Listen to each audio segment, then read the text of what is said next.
नाजरीन, उर्दूग्राफी में खुशामदीद। कैसे हैं आप? आज आपके लिए ज़ोहरा निगाह की एक नज़्म लेकर आए हैं। मुझे उम्मीद है कि आप पसंद करेंगे। उससे पहले अगर आपने हमारे चैनल को सब्सक्राइब नहीं किया तो अभी कर लीजिएगा और बेल के आइकन पर क्लिक कर दीजिए ताकि आने वाली वीडियोस की इत्तला आपको बर वक्त मिल सके।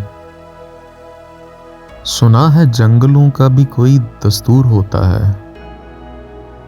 सुना है शेर का जब पेट भर जाए तो वो हमला नहीं करता। दरख्तों की घनी छांव में जाकर लेट जाता है। हवा के तेज झोंके जब दरख्तों को हिलाते हैं तो मैना अपने बच्चे छोड़कर कौवे के अंडे को परों से थाम लेती है।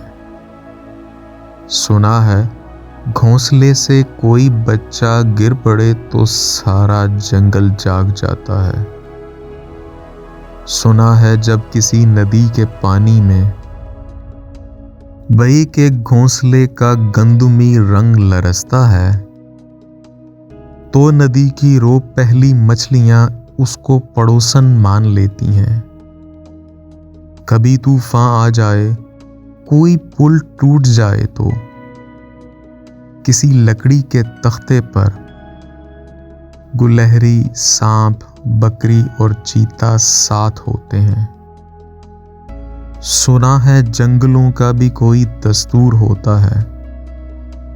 खुदावंदा, जलीलो मोतबर, दाना ओ बीना, मुसन्निफ ओ अकबर, मेरे इस शहर में अब जंगलों का ही कोई कानून नाफिज कर। जी, तो कैसी लगी आपको ज़ोहरा निगाह की ये नज़्म? मुझे उम्मीद है कि पसंद आई होगी। अगर पसंद आई तो इस वीडियो को लाइक और शेयर ज़रूर कीजिएगा, इससे हौसला अफजाई होगी। बहुत शुक्रिया।